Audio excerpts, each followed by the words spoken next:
Shalom saudara-saudara semua. Apa kabar semuanya? Semua masih baca Alkitab? Masih mendoakan Indonesia? Masih percaya Yesus? Jangan sampai enggak itu ya. Oke, thank you Pastor Daniel dan Pastor Debbie yang telah mengundang saya untuk bisa melayani saudara-saudara pada malam hari ini. Kita langsung saja melihat Alkitab kita bersama dalam kitab Lukas pasalnya yang ke-12.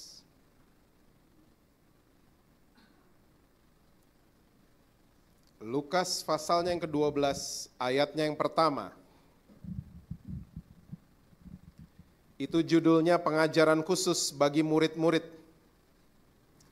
Lukas 12 ayat yang pertama, Alkitab catat begini. Sementara itu beribu-ribu orang banyak telah berkerumun sehingga mereka berdesak-desakan. Lalu Yesus mulai mengajar pertama-tama kepada murid-muridnya, katanya, waspadalah terhadap ragi, yaitu kemunafikan orang Farisi.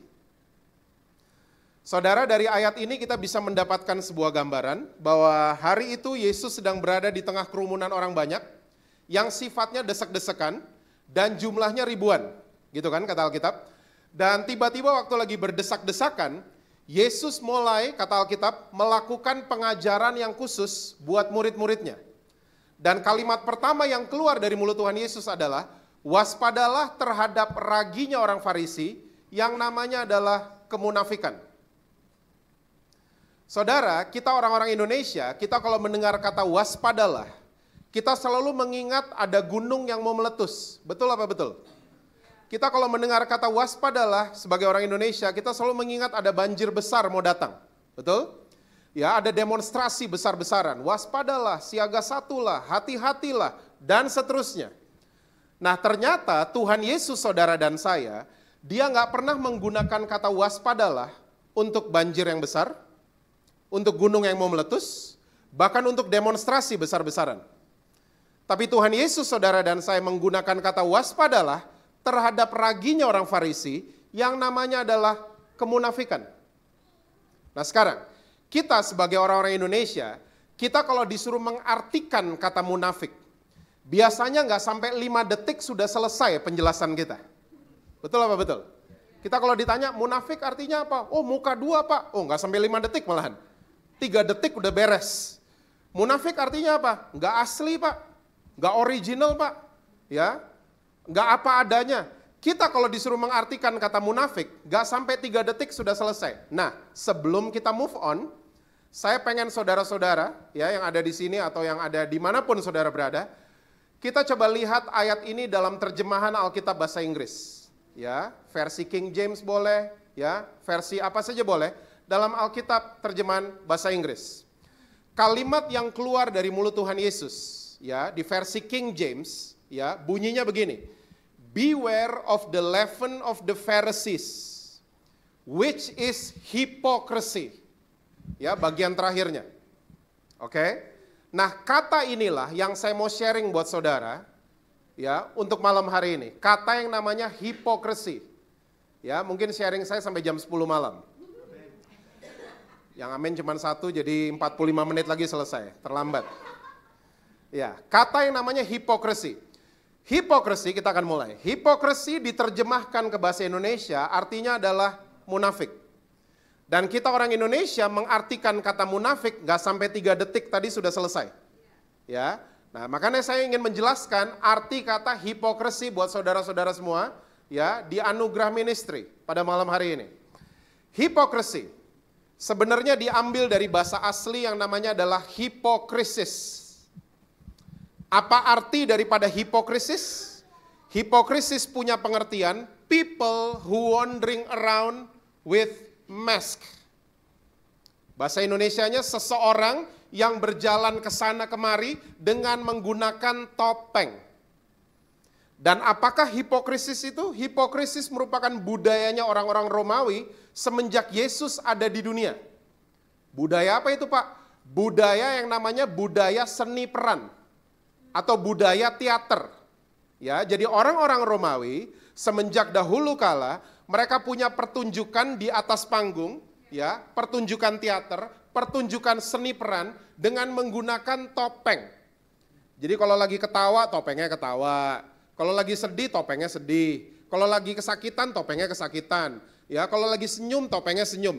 Saudara-saudara yang menggunakan iPhone pasti familiar with this, sama hal-hal seperti ini. Karena kalau kita ketik teater, yang muncul ikonnya adalah dua topeng. Ya, dan ini asalnya dari budayanya orang-orang Romawi. Ya.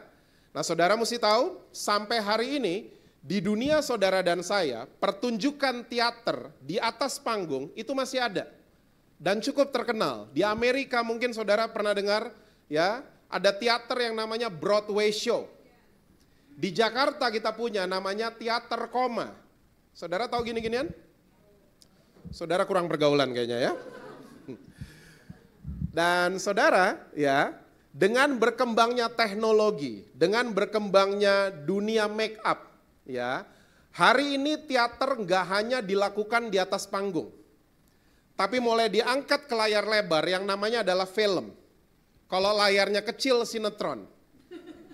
Dan orang-orang yang memerankan film atau sinetron, mereka nggak perlu lagi pakai topeng hari ini. Mereka cukup di make up, mereka cukup di touch up dengan teknologi namanya motion capture. Tiba-tiba aktor atau aktris ini bisa mirip dengan tokoh yang mereka sedang perankan. Nah, saudara mesti tahu, ada beberapa aktor dan aktris selesai syuting film tertentu, mereka lupa kalau mereka manusia biasa. Mereka bukan tokoh yang mereka perankan. Mungkin kalau masih hangat di telinga saudara-saudara, ada seorang aktor dari Amerika bernama Heath Ledger. Dia memerankan tokoh yang namanya Joker di film The Dark Knights, prequelnya Batman. Oke? Dan Joker di film tersebut dia adalah seorang penjahat yang sakit jiwa, psikopat, ya, di kota yang namanya Gotham. Dan Heath Ledger memerankan Joker dengan luar biasa. Sampai waktu film ini keluar, reviewnya keluar, semua muji Heath Ledger, gak muji Christian Bale yang jadi Batman. Ya, semuanya muji Heath Ledger, dipuji sama banyak orang. Nah, selesai syuting film tersebut, Heath Ledger lupa kalau dia Heath Ledger. Dia bukan Joker. Tiba-tiba ketularan, dia ikut-ikutan sakit jiwa. Dan beberapa minggu setelah selesai produksi film tersebut, Heath Ledger bunuh diri. Ikut-ikutan jadi psikopat. Makanya Yesus mau coba katakan buat murid-muridnya, buat saudara dan saya. Buat pemirsa dimanapun saudara berada. Ya, waspadalah bukan terhadap demonstran, bukan terhadap gunung, bukan terhadap banjir besar, tapi waspadalah terhadap topeng. Be careful with this. Beware. Siaga satulah, fasten your seat belt. Ya. Karena tanpa kita sadari banyak banget orang Kristen menjadikan tempat kebaktian kayak gedung teater. Kita datang ke gereja, kita langsung settingannya pakai topeng, jadi orang lain. Di sini nggak ada. Dan ini mendarah daging turun-temurun loh. Tanpa kita sadari, kita pinter pretending, kita pinter pura-pura, kita pinter acting, kita pinter banget main sandiwara. Kita jagoan. Saya pernah ketemu seorang juri Piala Citra, bukan Piala Oscar. Saya ngomong sama dia, Pak, kalau mau ketemu good actor atau good actress, sekali-sekali pergi ke gereja. Loh kenapa? Oh banyak good actor di situ. Banyak. Good actress banyak. Dan mereka nggak ada yang sekolah, mendarah daging. It's in our blood. Ya, kita pinter, pura-pura kudus, pura-pura bener, pura-pura luar biasa, pura-pura udah ngampunin, kita jagoan kalau gini-ginian. Jagoan. Orang Kristen Indonesia kalau ditanya apa kabar, jawabannya seragam kan di seluruh dunia. Luar biasa. Saya nggak apa-apa orang Kristen memperkatakan iman, bahwa hidupnya luar biasa. Tapi jangan sampai luar biasa jadi topengnya kita. Kita belagak-belagak luar biasa, padahal enggak. Hah? Makanya Yesus katakan, waspadalah, be careful with this. Karena waktu, topeng bisa membuat dua hal yang sangat-sangat berbahaya buat hidup saudara dan saya. Bahaya banget. Bahaya yang pertama, topeng akan membuat kita kehilangan posisi di hadapan Tuhan. Hilang posisi kita. Saudara masih ingat di atas kayu salib terjadi pertukaran hebat? Yang iya cuma 4. Yang lain lupa? Oke, saya ingetin. Di atas kayu salib, saya mau bertanya, Yesus bikin dosa nggak? Coba jawab. Tidak. Terus dia mati buat siapa? Buat umat manusia yang keadaannya berdosa. So kalau saya boleh pakai bahasa Inggris, Yesus sinless di atas kayu salib, kita sinful. Tiba-tiba tukeran. Wow.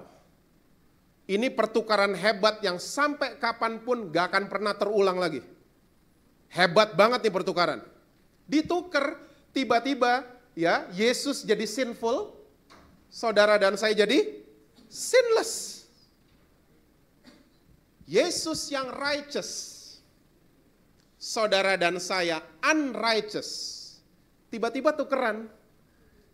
Yesus tiba-tiba jadi unrighteous, saudara dan saya menerima His righteousness. Nah sebelum kita lanjut, saya pengen saudara-saudara di Anugerah Ministry les bahasa Inggris 5 menit aja for free. Ya, gratis loh ya.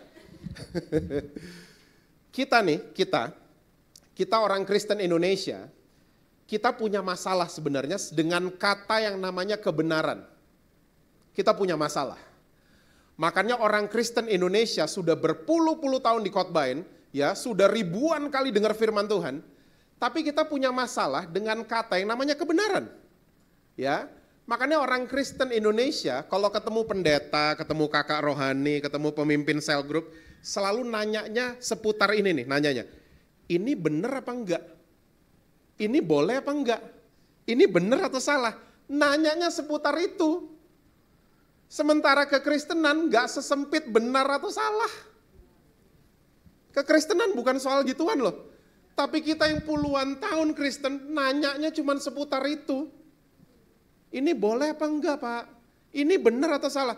Waktu saya renungin baik-baik, ternyata akar permasalahannya karena kita punya masalah dengan pemahaman, dengan kata yang namanya kebenaran.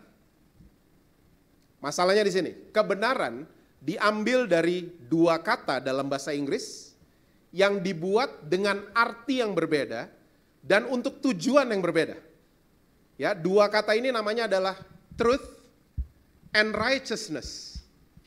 Dua-duanya diterjemahkan ke bahasa Indonesia, ya, artinya adalah kebenaran. Dan ini yang bikin kita bingung sebenarnya. Well, catat baik-baik dalam hati saudara. Truth, bahasa Indonesianya adalah kebenaran.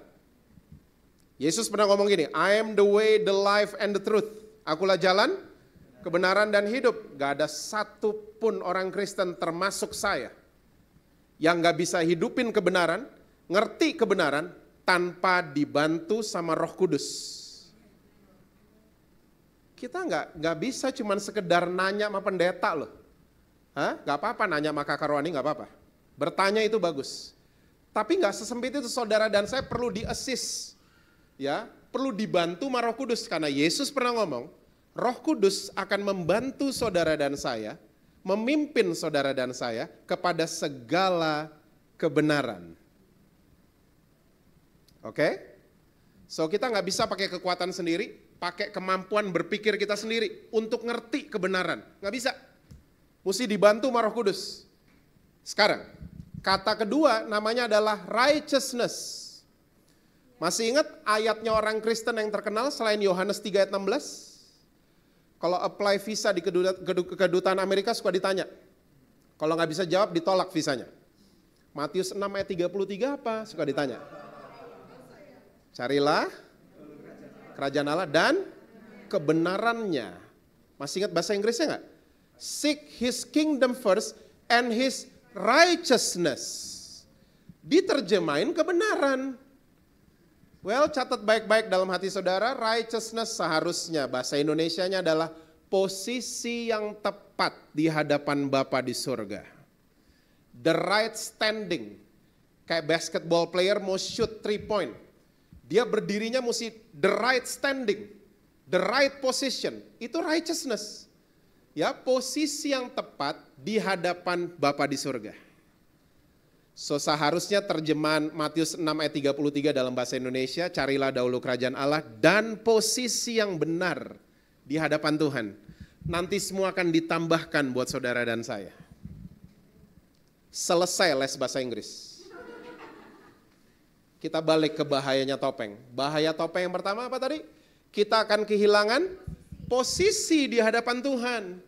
Karena kasus-kasus begini nih, mungkin saudara pernah ingat.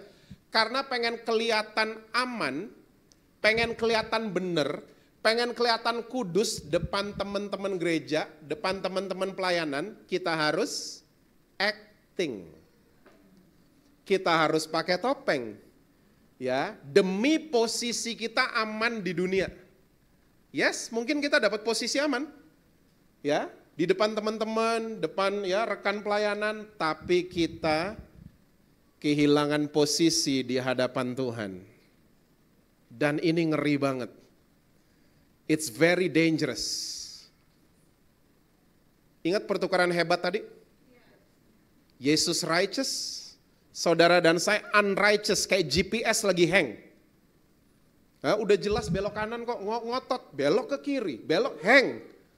Kita nih hang tadinya, nggak tahu di mana posisinya. Tiba-tiba tukeran, ingat tadi kan? Ya, saudara dan saya menerima His righteousness, Yesus jadi unrighteous. Yesus jadi hang. Ya, makanya di atas kayu salib Yesus teriak, "Why you forsaken me?"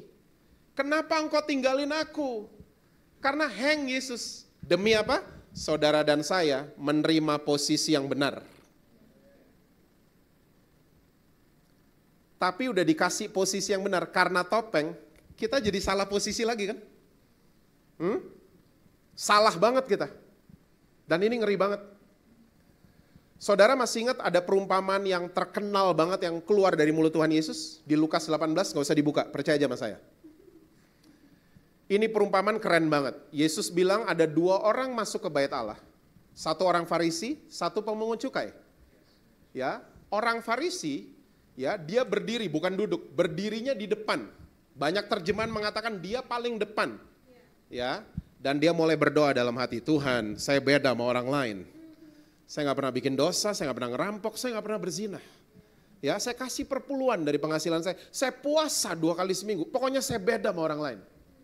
Lalu Yesus menambahkan ada orang berikutnya datang, ya Alkitab terjemahan bahasa Indonesia mengatakan dia berdiri jauh-jauh. Banyak terjemahan mengatakan dia posisinya paling belakang menurut mata manusia. Posisinya di belakang. Dan Yesus menambahkan dia menengadah ke atas saja gak berani. Dan dia mulai pukul-pukul dadanya, dia bilang, I am a sinner. Have mercy on me. Yesus menambahkan dari 2 orang ini yang hidupnya dibenarkan adalah si pemungut cukai. Alkitab terjemahan bahasa Inggris, dari 2 orang ini yang mendapatkan his righteousness adalah the guy in the back. Ngerti dong sekarang? Walaupun posisinya di belakang menurut mata manusia, tapi dia mendapatkan posisi yang tepat di hadapan Tuhan. Karena apa? Hari itu dia mau asli. Dia gak mau sandiwara lagi, no drama anymore. Dan dia dapetin his righteousness. So topeng seringkali membuat kita kehilangan ini. Kehilangan his righteousness. Kehilangan posisi yang benar. So be careful. Bahaya yang kedua. Topeng seringkali membuat kita lupa kita siapa. We forget who we are. Kita lupa kayak Heath Ledger tadi. Dia lupa dia Heath Ledger, dia bukan Joker. Ya, saya. Saya di mata saudara-saudara, Anugerah Ministry, saya pembicara malam hari ini. Betul? Tapi waktu saya sampai di rumah, ketemu sama Angel sama Pangeran, my kids. Ya, saya bukan pembicara di rumah. Saya ayah yang normal di rumah. Saya nggak pernah sampai di rumah disambut sama anak saya, Dad mau makan apa? Kalian duduk dulu berdua, kita buka dulu Lukas 12 ayat yang pertama. Kakak bahasa roh dulu coba. Saya nggak gitu-gitu loh di rumah. Yes, kita berdoa bareng, tapi saya nggak pernah jadi pembicara di rumah. Nggak pernah. I am a normal dad. Yang kalau anak-anak saya datang, Dad nonton Spider-Man yuk. Yuk, udah main, udah. Normal. Dad ke mall yuk, yuk. Dad duduk di Starbucks yuk, yuk. I'm a normal man di rumah. Karena setahu saya banyak orang Kristen dapat jabatan di gereja, sampai rumah jadi aneh. Di sini nggak ada. Ada lah di mana gitu, hah? Sampai rumah aneh, tiba-tiba anaknya cuma nanya, Dad, Metallica siapa? Setan, awas kamu ya denger gitu-gituan. Semua tiba-tiba dibilang setan. Starbucks setan, mall setan, 21 setan, semua setan pokoknya. Kalau anak nanya Metallica siapa, jelasin dulu sama anak-anak dong. Jelasin, Metallica band dari San Francisco, anggotanya ada 4. Lirik lagunya mereka soal perdamaian dunia. Kadang-kadang mereka suka pakai F-word, bukan forgiveness, bukan Friday. Ya, F-wordnya kurang sopan, ya. Dan mereka mainin musik, 4-4-nya jagoan semua. Dan pesan gini mana anak, kalau kamu dengerin mereka, tolong jangan idolakan mereka. Idola tetap Tuhan Yesus. Gitu dong jelasin sama anak-anak, bukan semua dibilang setan. Lady Gaga, awas ya, saya bakar nanti CD kamu ya. Come on, huh? Banyak musisi, bukan kalian. Not you guys. Banyak musisi turun panggung, mereka lupa mereka siapa. Mereka lupa. Mereka berpikir istri dan anak-anak akan sambut mereka seperti penonton sambut mereka. Histeris, wah Dedi pulang, ternyata gak gitu. Mereka sampai di rumah, istri sodorin tagihan. Hah? Normal life tiba-tiba. Ya, makanya banyak musisi yang waktu udah gak manggung, depresi hidupnya, stres, dan banyak yang bunuh diri. John Bonham-nya Led Zeppelin bunuh diri. Keith Moon-nya The Who bunuh diri. Kurt Cobain-nya Nirvana. Saudara kayaknya gak tahu gini-ginian ya. Saudara Hillsong banget kayaknya mukanya. Ups.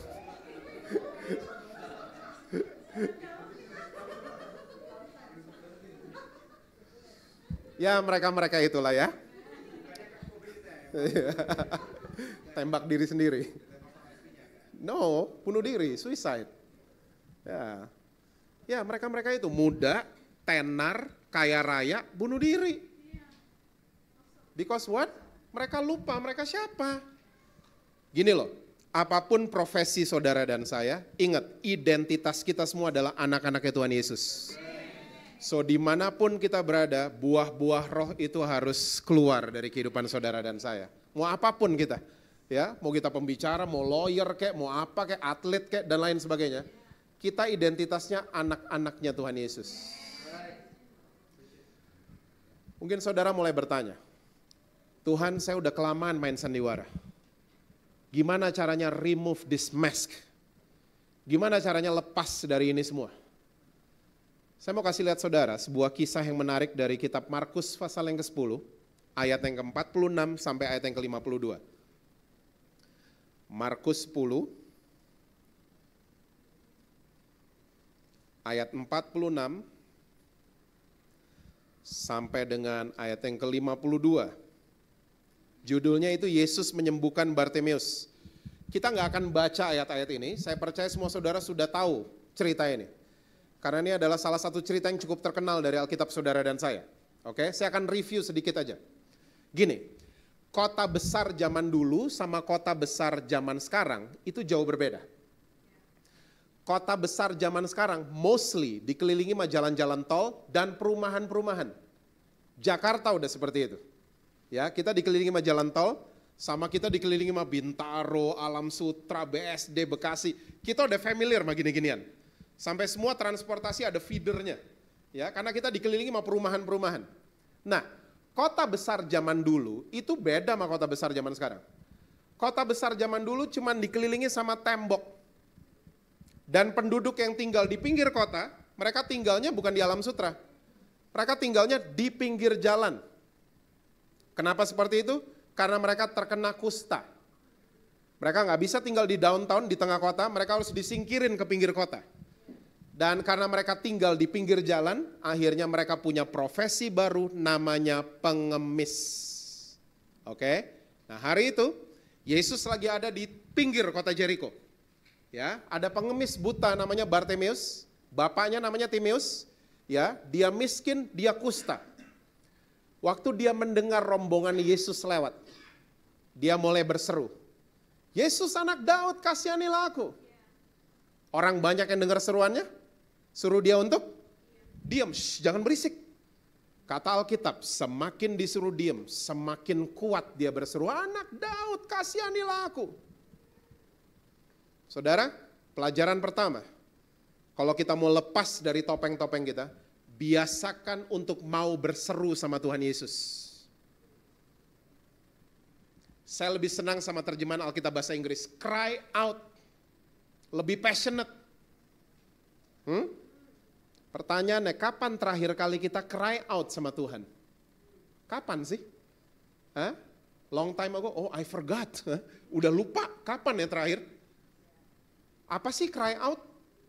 Cry out adalah keadaan di mana kita ngerasa nothing. Atau banyak orang Kristen hari ini udah ngerasa something. Sampai berdoa tuh ya karena ya Kristen ya doa deh. Bukan cry out lagi. Dan doa-doa yang cry out adalah doa-doa yang pendek tapi powerful. Bukan kayak orang Farisi, bertele-tele tapi gak ada isinya. Bahasa rohnya udah hafalan. Gak pure lagi dari hati kita. Saudara mesti tahu, 15 tahun lalu ada peristiwa yang menimpa saya. Dan sebagai seorang pelayan Tuhan, saya merasa saya udah gak pantas melayani Tuhan. Gak pantas. Ya, dan tiap malam saya udah gak bisa berdoa. Saya cuma bisa cry out sama Tuhan. Saya cuma bisa bilang, Tuhan tolong saya dan keluarga saya. Dan ternyata surga tertarik sama pria berdarah Manado India ini. Dan kalau saya hari ini masih bisa berdiri di depan saudara, itu semua cuma karena kasih karunia dari Tuhan Yesus. Dan saudara mesti tahu, kalau kita gak pernah cry out sama Tuhan, biasanya Tuhan yang akan buat kita cry out sama dia. Nah loh, kok Tuhan jahat sama saya? Tuhan gak jahat sama saudara. Karena salah satu agenda surga buat kita semua adalah mindahin kita dari zona nyaman ke zona kekuatan. Dan waktu lagi dipindahin itu gak enak banget, saya ngerti banget. Di zona nyaman enak, ya semuanya nyaman, tapi di situ kita gak akan lihat apa-apa. Di zona kekuatan banyak tantangan, banyak rintangan, tapi disitulah kita akan lihat mujizat dan pertolongan Tuhan. Dan kekuatan kita yang muncul. Waktu lagi dipindahin gak enak banget. You name it, orang-orang di dalam Alkitab dipindahin semua. Musa dipindahin, Ayub dipindahin, paling gak enak Yusuf kan? Ya, Yusuf nyaman, anak manja, anak bungsu, bapaknya salah didik. Ya, abang-abangnya suruh kerja, Yusuf di rumah nonton sinetron sama papanya. Ya, dan kalau papanya ke Belisa, yang dibeliin baju baru cuman Yusuf. Ya abang-abangnya gak ada yang dibeliin. Dan kalau papanya mau ngecek ternaknya seperti apa, yang dikirim Yusuf kan? Gak disuruh kerja, suruh ngecek. Abang-abangnya kerjanya gak di gedung perkantoran, gak. Open air, hujan kehujanan, panas kepanasan, dingin kedinginan. Anak bungsu datang, ternaknya papa gimana? Gimana gak benci abang-abangnya? Satu hari dia dapat mimpi, dia lihat abang-abangnya akan nunduk sama dia. Dasar masih muda mungkin ya, nyampeinnya gak ada hikmat, mulutnya gak pakai saringan. Main nyampein aja, lo orang kan nunduk sama gue satu hari nanti. Benci beneran abang-abangnya. Konspirasi, tangkep, buang si bungsu ke sumur. Ya, saya percaya hati kakaknya itu gak sejahat itu. Pasti waktu mereka pulang, ya semua hati mereka, kasihan si bungsu, pasti begitu. Saya mau bertanya sama saudara, Tuhan kasihan gak lihat Yusuf dibuang ke sumur? Mosok. Kalau Tuhan kasihan, Tuhan tolong dong. Tuhan kaget gitu, hah Yusuf dilempar? Mana dia? No, Tuhan kayak biarin kan? Hah? Karena apa? Tuhan lagi mindahin nih si bungsu dari zona nyaman ke zona kekuatan. Dan waktu lagi pindah, gak enak semua ceritanya. Sad stories semuanya. Ya, jadi budak, masuk penjara, difitnah sama tante pot, dan seterusnya. Tiba-tiba dia mendarat di zona kekuatan. Dia jadi orang nomor 2 paling punya kuasa di negeri namanya Mesir. And he saved the whole family. Itu agendanya Tuhan, itu caranya Tuhan. So biasakan untuk mau cry out sama Tuhan. Ya, emang waktu dipindahin gak enak, tapi disitulah kita jadi asli. Topeng kita lepas, kita jadi original man and woman. Pelajaran pertama. Pelajaran kedua. Waktu Yesus tercuri sama cry out-nya Bartimeus, Yesus berhenti. Dan Yesus suruh murid-muridnya panggil dia. Dipanggil sama murid-muridnya kan? Kuatkan dan teguhkan hatimu sebab ia memanggil engkau. Ya. Waktu Bartimeus tahu dia dipanggil sama Yesus. Ayat 50 jelas dicatat. Dia langsung tanggalin jubahnya, dia berdiri, pergi dan mendapatkan Yesus. Wow. He's a blind man, tapi dia pede banget dia mengarah ke Yesus. Bisa bayangin kalau dia ngarah ke Yudas? Dia buta soalnya. Dan yang luar biasa, sebelum dia mengarah ke Yesus, dia tanggalin dulu jubahnya. For your information, pengemis zaman dulu harus punya dress code. Dan dress code-nya pengemis zaman dulu itu namanya jubah. Dan jubahnya mereka unik. Harus lewatin jari tangan, jari kaki, dan ada hoodie-nya. Hoodie zaman anak-anak zaman sekarang kalau ditutup, nutupin sebatas mata kan? Ya, hoodie-nya pengemis zaman dulu harus lewatin dagu. Jadi kalau diginiin ketutup mukanya. Ya, jari tangan, jari kaki ketutup. Jadi kalau dia berdiri, orang-orang kayak ngelihat ada hantu lagi jalan. Kayak jubah lagi jalan sendiri gitu, ya. Kenapa mesti ditutup semua? Karena dia terkena apa tadi? Kusta, exactly. Waktu dia tahu dia dipanggil Yesus, dia tanggalin jubahnya. Dia tanggalin jubahnya. Kira-kira orang-orang di sekitar itu gimana? Menurut saudara? Foto-foto? Jijik pasti ngelihatnya. Menyingkir semua pasti. Ya, menyingkir dari situ. Kusta, jijik banget. Ya, sekujur tubuh. Dia nggak peduli. Pelajaran kedua, kalau kita mau lepas dari topeng, biasakan dan jadikan konsisten hidup dalam keterbukaan.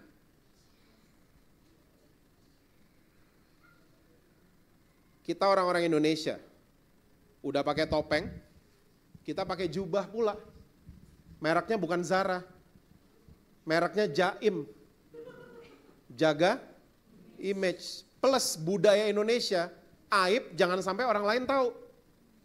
Makin kita tutup-tutup, makin sakit jiwa. Atas anugerah Tuhan saya udah 22 tahun melayani. Selama 22 tahun, saya melihat banyak orang Kristen, udah belasan tahun pelayanan tetap sakit jiwa. Karena apa? Saya ketemu jawabannya, hidupnya dalam ketertutupan.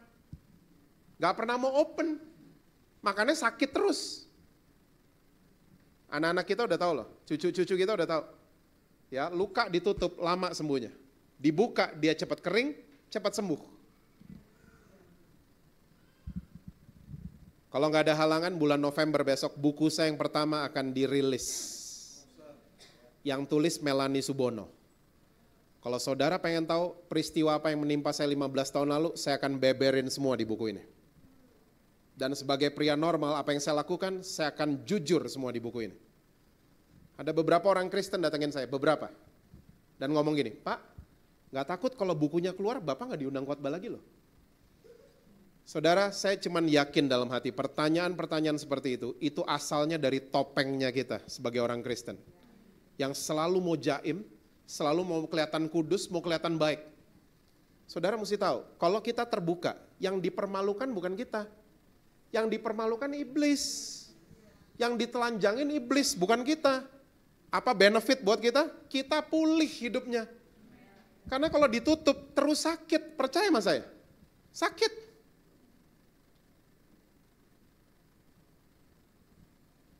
So kalau bukunya keluar, beli yang asli, jangan beli fotokopian.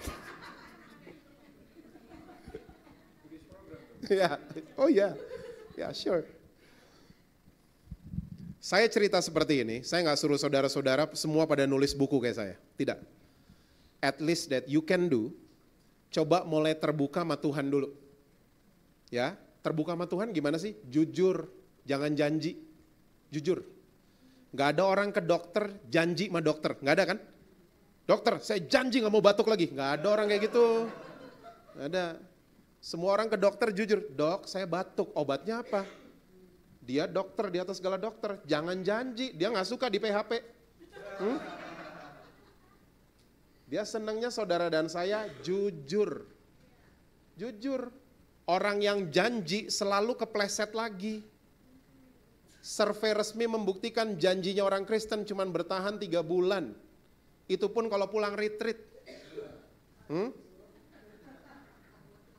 Karena janji itu pakai kekuatan sendiri, our own strength. Ya. Janji Tuhan gini, janji, jatuh lagi. Janji gak mau ngerokok lagi, malah 2 bungkus per hari. Itu udah di mana-mana. Janji Tuhan gak mau lihat pornografi lagi, malah rusak tuh handphone gara-gara download gitu-gituan. Janji Tuhan gak mau selingkuh lagi, malah nikah siri sama selingkuhannya. Karena janji pakai kekuatan sendiri. Dan waktu kita janji, Tuhan suruh malaikat, cut, cabut. Sok kuat tuh orang. Cabut. Cabut, gak usah dijagain maksud itu orang. Sok kuat. Coba mulai jujur. Tuhan, saya perokok berat. Help me. Lebih enak kan doa kayak gitu? Hah? Saya udah ngelihat ratusan kesaksian loh. Perokok sama gereja musuhan kan? Selalu tuh. Perokok selalu nanya, dilarang merokok mana tulisannya? Saya selalu bilang, gak ada di Alkitab, cuman ada di pom bensin. Terus ayat yang untuk caranya berhenti ngerokok gimana? Ada gak ayatnya? Gak ada, saya gak punya ayatnya. Tapi saya punya jawabannya. Coba mulai jujur sama Tuhan. Saya lihat ratusan kesaksian loh. Abis jujur, pas ngerokok, migrain hebat tiba-tiba. Ya, abis jujur sama Tuhan, ngerokok, enek muntah-muntah. Akhirnya berhenti rokoknya karena gak kuat. Berhentinya pakai kekuatan sendiri? Enggak, ada kekuatan lain interfere, supaya orang ini berhenti. Tuhan, saya cinta sama keluarga saya, tapi saya kejebak sama selingkuhan saya. Help me. Orang-orang di Alkitab adalah orang-orang yang jujur sama Tuhan Yesus. Dan keadaan mereka semua dipulihkan sama Tuhan. Makanya ada ayat bunyinya begini, di dalam kelemahan saudara dan saya, kekuatannya Tuhan itu sempurna. So jangan sok kuat datengin Tuhan. Ya, datang sama Tuhan dengan jujur. Yang kedua, kalau kita mau hidup dalam keterbukaan, terbukalah with your best friends. Punya best friends? Punya Pak, Tuhan Yesus. Wih, rohani banget. Ha? Kristen abis. Ha? Sahabat saya Tuhan Yesus, Pak. Ha? No, we need best friends. Ya, best friend itu siapa? Best friends adalah orang-orang yang nampar muka saudara, tapi ngomong baik di belakang saudara. Jangan dibalik. Exactly, betul banget. Sekarang yang dibalik kita pikir best friend kan, ketawa-ketawa, baik nih orang, belum tentu. Saya salah satu masih bisa berdiri di depan saudara, saya punya best friends. Yang masih bisa bilang gini sama saya, Jess lo salah lo, duduk dulu, gue mau koreksi lo dulu. Masih bisa saya digituin, dan saya mau digituin. Mereka itu treasure buat saya. Mereka tuh my mirror, kaca buat saya. Yang saya nggak bisa lihat, mereka bisa lihat. Ya, so terbuka sama mereka, terbuka. It's good for us. Pernah baca cerita di Alkitab ada 4 orang ngangkat tempat tidur, ada temennya sakit di tempat tidur. Nah itu best friends yang ngangkat tempat tidur. Pengen lihat temennya sembuh, pengen lihat temennya ada kemajuan, pengen bawa temennya ke Yesus, bukan ke diskotik. Dan waktu dibawa ke rumah yang ada Yesusnya, bisa masuk? Gak bisa. Pulang? Enggak loh, niat naik ke atap, dijebol atapnya. Ini best friends kayak begini nih. Pengen lihat temen sembuh, pengen lihat temen ada kemajuan. Terbuka sama mereka. Terbuka. Saya percaya hidup kita akan lebih enteng dan lebih ringkes. Gak akan ribet lagi. Karena apa? Udah stop drama. Udah stop sandiwara. Gak pakai topeng lagi. Dan orang yang terbuka, orang yang jujur, mereka lebih gampang dipulihkan dan diberkati sama Tuhan Yesus. Pelajaran terakhir yang ketiga ayat 51. Waktu Yesus sudah berhadapan dengan Bartimeus, Yesus bertanya pertanyaan yang mahal banget. Pertanyaannya begini, apa yang kamu kehendaki aku perbuat bagi kamu? Mahal banget nih pertanyaan. Itu sama aja saudara dikasih cek kosong, lalu orangnya ngomong gini, isi aja terserah. Pernah digituin? Saya belum pernah.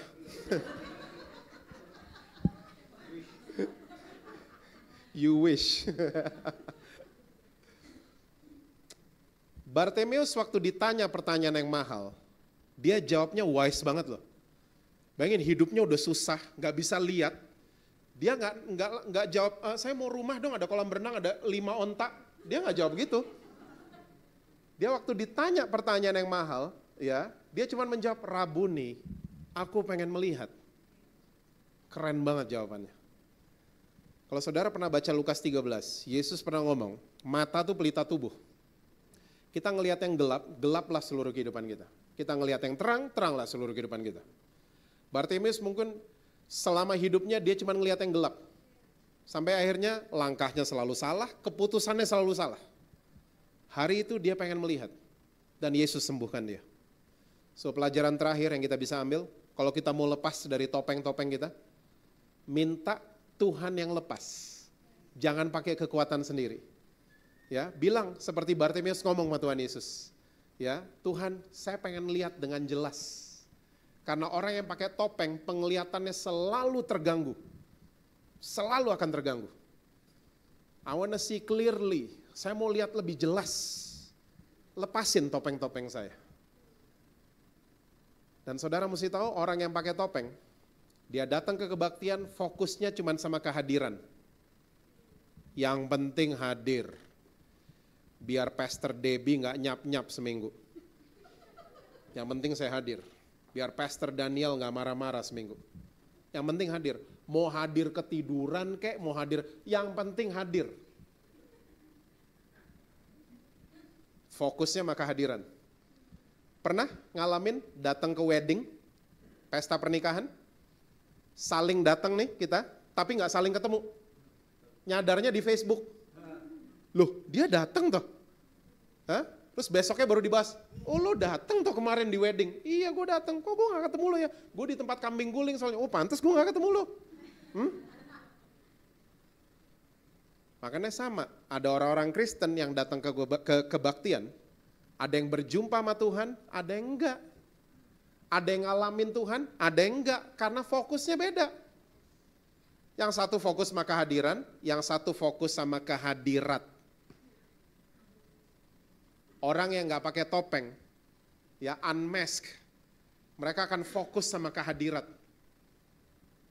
Mereka selalu mau terkoneksi sama hadirat Tuhan. Saya ngomong sama banyak worship leader. Saya ngomong begini, don't use that statement anymore. Statement apa? Mari masuk ke hadirat Tuhan. Pertanyaan simpel saya, sebelum kita masuk, kita di hadirat siapa Dan? Kalau mesti masuk, kita di hadirat siapa sebelumnya? Dan ini yang bikin bahaya orang Kristen. Kita pikir hadirat Tuhan cuma ada di tempat kebaktian. Cuma ada di gedung gereja, cuma ada di hari Minggu. Makanya banyak banget suami istri baru terima doa berkat masih di parkiran gereja udah berantem. Hah? Masih di parkiran gereja udah WhatsApp selingkuhannya. Hah? Banyak banget karena kita pikir oh baik cuman cukup di situ karena hadirat Tuhan ada di situ. Saya setuju sama penyanyi rohani namanya Michael W. Smith. Dia tulis lagu dia bilang hadirat Tuhan seperti udara yang kita hirup. Karena dia ada di mana-mana. Orang yang punya awareness seperti ini, mereka nggak pengen bikin dosa. Karena mereka tahu persis waktu saya buka komputer sendirian, walaupun nggak ada yang lihat, tapi ada hadirat Tuhan sama-sama dengan saya. Saya mau hormat sama hadirat Tuhan. Ratu Elizabeth kalau masuk di Buckingham Palace, itu tentara Inggris nunduk, nggak pakai WL. Nggak pakai. Nggak ada yang bilang, oh nunduk, nggak ada yang gitu-gitu. Saya nggak suruh saudara di mall pada nunduk-nunduk sendiri, enggak loh. Ya, at least our hearts itu punya rasa hormat sama Tuhan. Ya, kita punya rasa hormat dan takut akan Tuhan. Saya percaya saudara, orang-orang seperti ini mereka akan dengar dari Tuhan lebih banyak. Ya, mereka akan tahu hikmat Tuhan lebih banyak. Karena mereka selalu mau terkoneksi sama hadirat Tuhan. Ya, amin saudara-saudara. Saya percaya kalau saudara mulai mengerti posisi saudara di hadapan Tuhan. Ya, mulai mengerti identitas saudara di hadapan Tuhan. Ya, mulai sering cry out sama Tuhan, hidup dalam keterbukaan, transparan, dan selalu mau mengandalkan kekuatan dari Tuhan. Saya percaya semua topeng-topeng sandiwara-sandiwara akan dilepas dari hidup saudara dan saya. Kita akan jadi orang-orang yang original, orang-orang yang asli. Dan saya percaya orang-orang yang jujur, original, asli di hadapan Tuhan, mereka lebih mudah disembuhkan oleh Tuhan, diberkati dan dijamah oleh Tuhan Yesus. Amin, saudara-saudara. So, no mask anymore, no drama anymore. Tuhan berkati saudara-saudara semua, selalu sukses.